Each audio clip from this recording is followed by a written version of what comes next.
Hi, good evening. I am सहयोग here. तो कल ही एक न्यूज़ आया है कि 23,000 crores have been invested in mutual funds through SIPs. SIPs एक रिकॉर्ड नंबर पे पहुंचा है।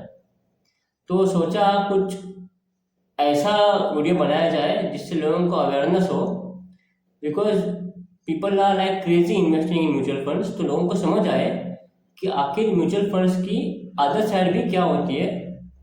तो एक सॉर्ट ऑफ अवेयरनेस वीडियो है जहां उनको समझ में आ जाए कि म्यूचुअल फंड्स की अदर साइड क्या है। सब बोलते हैं कि म्यूचुअल फंड सही है, सही है, सही है। Everybody is talking about the plus sides. Let's understand the other side, the negative sides of mutual funds also in this particular video. तो सबसे पहले मैं वॉरेन बफेट की बात करना चाहता हूँ। Okay, he said that 78% of mutual funds don't beat the index।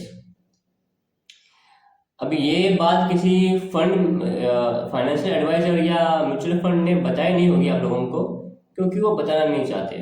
They don't want the investors to know this. बताना क्यों नहीं चाहते? बिकॉज अगर समझ में आ गया then people will not invest directly in the mutual funds. वो कहीं और पैसा लगाएंगे, मे बी डायरेक्टली स्टॉक्स में लगाएंगे या ETFs में या इंडेक्स फंड में लगाएंगे। What mutual funds wants is that people should invest in their actively managed funds। ठीक है, not passively manage funds. Mutual funds दो तरह के होते हैं, एक होते हैं एक्टिवली मैनेज फंड्स, एक होते हैं पैसिवली मैनेज फंड्स। ठीक है, तो वॉरेन बफेट ने अब एक्टिवली मतलब क्या होता है, पैसिवली मतलब क्या है, मैं आगे बताऊंगा आप लोगों को। ठीक है, तो आप अभी सोच रहे होंगे कि वॉरेन बफेट ने ऐसा क्यों कहा है और ये बीट क्यों नहीं कर पाते। The mutual funds can't beat the index in majority of time. ये ऐसा क्यों होता है? देखो, एक्टिवली मैनेज म्यूचुअल फंड्स वो होते हैं जो फंड मैनेजर मैनेज करता है। ठीक है, means he using skills to create such a portfolio where he can beat the index. जहां इंडेक्स से ज़्यादा परफॉर्मेंस हो, ऐसा फंड तैयार करने में वो अपनी स्किल इस्तेमाल करता है। पैसिवली मैनेज म्यूचुअल फंड्स वो होते हैं जस्ट लाइक इंडेक्स फंड्स। ठीक है, इंडेक्स फंड्स में क्या होता है, जो for example Nifty index fund हो गया, निफ्टी 50 इंडेक्स फंड, जो निफ्टी 50 का पोर्टफोलियो है along with the stock weightage, वो वही निकाल के कॉपी पेस्ट करता है। मतलब he doesn't have anything to think about. जैसा फंड इंडेक्स से स्टॉक वेटेज उसमें, मतलब रिलायंस का 10% वेटेज है, HDFC बैंक का 9% वेटेज है। ठीक है, उसी तरीके से वो इंडेक्स फंड में भी सेम टू सेम रहता है। He not allowed to use his skills. जैसा है इंडेक्स है वैसा ही उसको वहां करना पड़ता है। एक्टिवली मैनेज फंड्स में प्रॉब्लम होता है। ठीक है, the main thing is that और people mostly invest in actively performing mutual funds, क्योंकि लोगों को लगता है कि फंड मैनेजर अपना दिमाग इस्तेमाल कर रहा है और ज़्यादा रिटर्न्स देगा, जो इन मेजोरिटी ऑफ टाइम्स नहीं होता है। ठीक है, ये क्यों नहीं होता है? Reason number 1, charges. That is the main reason. Charges दो तरह के होते हैं, वन इज एक्सपेंस रेशियो, दूसरा है फाइनेंशियल एडवाइजर का कमीशन। एक्सपेंस रेशियो होता है अराउंड 1 to 2%। ठीक है, फाइनेंशियल एडवाइजर का कमीशन भी उतना ही होता है, अराउंड 1 to 2%। तो दोनों का 1.5% पकड़ेंगे। ठीक है, तो कितना हुआ? 3% हो गया। समझो आपने 10 लाख इन्वेस्ट किया है। ठीक है, 10 लाख पे 3% कितना हुआ? 30,000। अगले साल अगर 10 लाख का 12 लाख हो गया, 12 लाख हो गया, तो 12 लाख पे 3% 36,000। ऐसे 10 साल किया तो कितना हो जाएगा? कंपाउंडिंग करके जो AUM पे वो अगर वो परसेंटेज लगा रहा है, नॉट ऑन द इन्वेस्टमेंट, तो 5, 6, 7 लाख भी हो सकता है। तो आप समझ रहे हो आपके पैसे पे कितना कमीशन लग रहा है। और ये एक्सपेंस रेशियो क्या होता है? फंड मैनेजर का सैलरी होता है। ठीक है, प्रॉफिट होता है कंपनी का। और थर्ड होता है GST छोड़ दो क्योंकि that is going for the government. Fund managers का सैलरी कितना होता है पता है आपको? क्रोर्स में होता है, इट इज इन क्रोर्स। और कंपनी का प्रॉफिट, जो म्यूचुअल फंड कंपनी के शेयर्स है ना, उनका ट्रेंड जाके देखो, समझ में आ जाएगा। ऐसे स्टॉक नहीं भाग रहे, बहुत बड़ा प्रॉफिट मिलता है आपके पैसों से। और सबसे ज़्यादा कमीशन कहाँ से आता है? एक्टिवली मैनेज फंड से। ठीक है, एक्टिवली मैनेज फंड्स इतनी सैलरी लेता है फंड मैनेजर, लेकिन आपको क्या देता है? Under performance. अभी आप लोग बोलोगे कि मेरा फाइनेंशियल एडवाइजर मेरे पास आता है और कहता है कि ये देखो 40% रिटर्न दिया है इस फंड ने, 50% दिया है, 30% दिया है। तो आप लोगों को समझनी पड़ेगी कि हर म्यूचुअल फंड्स के पास बहुत सारे फंड्स होते हैं, बहुत सारे स्कीम्स होती है। उनमें से कुछ ऐसे टॉप 4-5 स्कीम्स होती है जो बहुत अच्छे रिटर्न्स देती है। ठीक है, तो आपके फाइनेंशियल एडवाइजर आपको वही दिखाएंगे जो आपको देखना है, क्योंकि अगर आपको 30-40% दिखाई देगा तो आपको ऐसा लगेगा कि आगे चलकर भी वो फंड अच्छा परफॉर्म करेगा, आगे चलकर भी वो आपको 20-30% देगा, तो इस हिसाब से आप इन्वेस्ट करते हो। ठीक है, लेकिन बाद में आपको पता चलता है और 5-6 साल बाद कि that fund not perform well, क्योंकि जिस फंड ने पिछले 5 साल में 40-50% दिया है, नॉट नेसेसरी कि वो आगे जाके अच्छा रिटर्न देगा, ज़्यादातर देता ही नहीं है। तो आपको अभी समझ में कैसे आएगा कि कौन सा फंड इंडेक्स को बीट करेगा? समझ में नहीं आता है, और वही सबसे बड़ी दिक्कत है। तो आप लोग बोलोगे कि इसके लिए एक अच्छा ऑप्शन क्या है? ठीक है, अच्छा ऑप्शन होता है इंडेक्स फंड्स। उससे भी अच्छे ऑप्शन है, I will come to that. Compare to actively manage funds, index fund is a better option. और एक बात, मुझे ना आपको एक्टिवली मैनेज फंड्स के बारे में और एक बात बतानी है कि इतना ही नहीं होता है, कभी कभी ये fund managers use wrong things to do in the market also. बताना चाहिए आप लोगों को कि 2022 में भी ये हुआ था, कुछ होता है बोल के फ्रंट रनिंग, कुछ होता है करके फ्रंट रनिंग। ये फ्रंट रनिंग क्या होता है कि फंड मैनेजर्स के पास बहुत पैसा होता है लोगों का, 18,000 करोड़। सपोज उसको कोई स्टॉक अगर बाय जब वो करता है, मार्केट पे बाय करता है, तो वो स्टॉक ऊपर चला जाता है विद इन सेकेंड्स, 1% 2% बढ़ सकता है।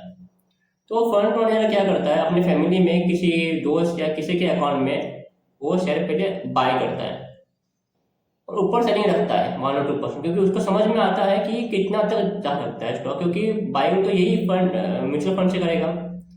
तो म्यूचुअल फंड लोगों के पैसे से स्टॉक बाय करता है, स्टॉक ऊपर जाता है और ये अपने पर्सनल अकाउंट में बेच देता है, और ऐसा करके गलत तरीके से पैसे कमाता है। ये एक बार नहीं हुआ है, बहुत बार हुआ है, बहुत सारे फंड मैनेजर पकड़े गए हैं। हो सकता है अभी भी फंड मैनेजर कर रहे हो, लेकिन हम उनके बारे में कुछ बोल नहीं सकते जब तक कोई पकड़ा नहीं जाता, वो चोर नहीं है। तो 2022 में हुआ था, और इससे पहले बहुत बार हुआ है। Security exchange board of India is looking to curb this kind of things, लेकिन चल रहा है, वो अपनी बात नहीं है, वो गवर्नमेंट देख लेगा। ठीक है, तो और एक तरीका होता है investing in low quality instruments. ये स्पेशली डेट फंड में होता है, स्पेशली बैलेंस म्यूचुअल फंड्स जो होते हैं ना, वो कुछ पैसे अपने डेट में भी डालते हैं। So this funds this has happened in 2020। Corona की क्राइसिस में समय एक ऐसा म्यूचुअल फंड था जिसने डेट फंड था जिसने फ्रीज किया था अपना fund, and investors were not allowed to withdraw the funds. नाम आप कमेंट में बता सकते हो कौन सी फंड के बारे में बात कर रहा हूँ मैं। सो यही सिमिलर हुआ था, fund manager had invested in such debt instruments which were of very low quality, और जिस कंपनी का डेट इंस्ट्रूमेंट लिया था, में इन्वेस्ट किया था लोगों का पैसा, debt company defaulted in the payment, वो कंपनी डूब गई। तो अभी लोगों का पैसा क्या होगा? फंड मैनेजर ने तो इन्वेस्ट किया, लोगों से कमीशन भी खाया, अभी बाद में क्या हुआ आप वो ऑनलाइन जाके देख सकते हो, बहुत लोगों को सफर हो गया इसकी वजह से। Similar incident happen in somewhere after the bubble, .com bubble. US64 नाम का एक म्यूचुअल फंड था, स्कीम था of UTI mutual fund. This is available in public domain, आप ऑनलाइन जाके चेक कर सकते हो। That was one of the best performing mutual fund scheme where it had given consistent returns to investors। सारे investors खुश थे, अच्छा मोटा डिविडेंड आ रहा था। There were some investors who were dependent on the dividend for their daily expenses. और एक दिन आता है वो म्यूचुअल फंड और बोलता है कि 6 महीने के लिए विड्रॉ नहीं कर सकते अपने funds, this US 60 fund is freeze. यहाँ पर भी सिमिलर होता है, जो फंड मैनेजर होते हैं वो लो क्वालिटी इंस्ट्रूमेंट में इन्वेस्ट करते हैं, डेट फंड वो एक बैलेंस फंड है। तो समझने वाली बात है कि ये फंड मैनेजर करते क्यों हैं। सिंपल है, लोगों को अट्रैक्ट करने के लिए, नए इन्वेस्टर्स को अट्रैक्ट करने के लिए they have to perform, they have to show more returns compare to other competitors, so they tend to take risk. दूसरा रीजन हो सकता है कि हो सकता है वो जिस कंपनी में इन्वेस्ट कर रहे हैं, हो सकता है उनसे उनको कुछ मिल रहा होगा फेवर्स, तो उसकी वजह से भी कर सकते हैं। जस्ट एजम्पशन, मेरा सिर्फ एजम्पशन है, हो सकता है नहीं भी कर रहे हो, तो आपको ये बात समझनी पड़ेगी। तो ये होता है एक्टिवली मैनेज म्यूचुअल फंड्स में, या बैलेंस म्यूचुअल फंड भी एक्टिवली मैनेज म्यूचुअल फंड में आता है। सेकेंड ऑप्शन मैंने बताया था इंडेक्स फंड्स। इंडेक्स फंड्स में ये सब करने को नहीं मिलता है, बट इंडेक्स फंड्स में फ्लेक्सिबिलिटी नहीं होती है। मतलब आपको आज अगर आपने बेच दिया तो आपको close date of end of date जो NAV है वही मिलेगा। इंडेक्स फंड्स का एक्सपेंस रेशियो अराउंड 0.5% होता है, लेकिन better than index funds is ETFs, exchange traded funds. वो बाय करने के लिए you should have a demat account, ठीक है। डीमैट अकाउंट आपको ओपन करना पड़ेगा पहले, और then only you can invest in exchange traded funds, ETFs। जैसे कि अगर आप देखा जाए तो बहुत सारे ETFs है, निफ्टी 50 के ETFs है, निफ्टी 100 के ETFs है, सेक्टर वाइज भी होते हैं, FMCG ETFs होते हैं। अगर निफ्टी 50 के ETF जैसे कि Kotak Nifty ETF, Nifty 50 ETF, UTI, बहुत सारे कंपनीज के, इनका जो कमीशन होता है वो बहुत निग्लिजिबल होता है। No fund man this financial advisor going to tell you this, because इसमें कुछ मिलता ही नहीं है, ठीक है, कुछ ज़्यादा नहीं मिलता है इसमें। बहुत मतलब ब्रोकर को सिर्फ ब्रोकरेज मिलती है, जिस ब्रोकर से आप बाय करते हो या सेल करते हो, only the brokerage is the charge, बाकी सब तेरा पैसा है, ठीक है। तो this is the best option. और ये जो आप ETFs करते हो ना, ये मतलब हर महीने आपको SIP के जरिए करने को नहीं मिलेगा, you have to manually buy it, then you have to fix a particular date, on that particular date you can go and buy this ETFs, ठीक है। They are like just like shares, okay. मतलब अगर आपको लगता है कि market गिरेगा 2 बजे, तो आप 10 बजे सुबह सेल कर सकते हो। This you can't do in index funds. Index funds में क्लोजिंग का ही प्राइस मिलेगा। ETFs are just like shares, they are very liquid like shares, okay। if you want to sell at 10 o'clock in the morning, बेच तो evening में वापस bye भी कर सकते हो, ठीक है। लेकिन focus on long term, because एक लॉन्ग टर्म प्रोडक्ट है, इसमें ट्रेडिंग मत करना, क्योंकि ज़्यादा मूवमेंट होता नहीं है। इंडेक्स कितना हिलता है दिन में, अराउंड 0.5%, 1%, 1.5%। तो ट्रेडिंग मत करना, this is a investment product, तो आप इसमें इन्वेस्ट कर सकते हो। लेकिन एक हैक मैं आपको बता देता हूँ, ठीक है। ये जो ETF से एक लॉन्ग टर्म प्रोडक्ट है, ठीक है। तो क्या होता है ना, जब भी मार्केट में इंट्राडे डिप आता है, for example on the day of election results, क्योंकि मैंने ये ऑब्जर्व किया है, because I invest in ETFs only, I don't invest in mutual funds, ठीक है। मुझे इनको इतना कमीशन देना नहीं है, मेरा जो ETFs है वो सेफ है और अच्छा भी है। तो on the day of elections I had kept some funds, okay, ready. सोचा था कि मार्केट गिरेगा तो चांस ले सकते हैं। So what I observe is that Nifty was down 3.5-4%, 3.5% रहेगा, कुछ याद नहीं मुझे उतना, but ETFs were down only 0.5%, 1%, ठीक है। सो उसका रीजन मेनली ये था कि ETFs is long term thing, okay. तो उसमें ज़्यादा इन्वेस्टर्स रहते हैं, ठीक है। उस दिन मार्केट इसकी वजह से गिरा था क्योंकि ट्रेडर लोगों का स्टॉप लॉस हिट हो गया था, वन रीजन।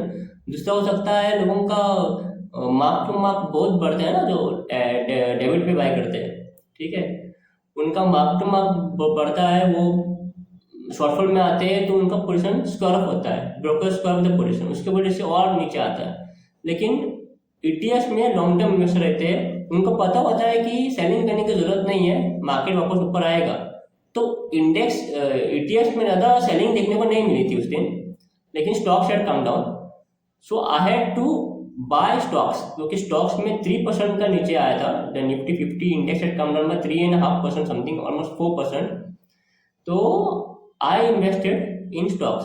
स्टॉक्स में इन्वेस्ट कैसे कर सकते हो? निफ्टी 50 ETF जो होता है ना, that is investing in 50 stocks, जिसमें अराउंड रिलायंस का वेटेज अराउंड 10%, HDFC बैंक का 10%। उसी स्टाइल से, उसी तरीके से मैंने डिजाइन किया निफ्टी 50 स्टॉक्स और उसी वेटेज से बाय किया, because I have to take the advantage of the fall. Intraday fall होता है तब एक दिक्कत होती है ETFs में, ठीक है? तो आप एडवांटेज लेनी चाहती है ना, मार्केट 3% गिरा है, that 2% counts lot in compounding. जिनको कंपाउंडिंग समझ में आता है ना, उनको समझ में आ जाएगा that 2% extra which I have got on that particular day counts a lot in the future. So ऐसा करके आप एडवांटेज ले सकते हो मार्केट में, ठीक है? So compare to mutual fund, ये मैंने बताया, मैंने जो मेरे पास एक्सपीरियंस, जो मैंने कुछ एक्सपीरियंस किया है इसलिए बताया। So ETF is a much better choice compare to mutual funds, ठीक है? आप ETF में डालो।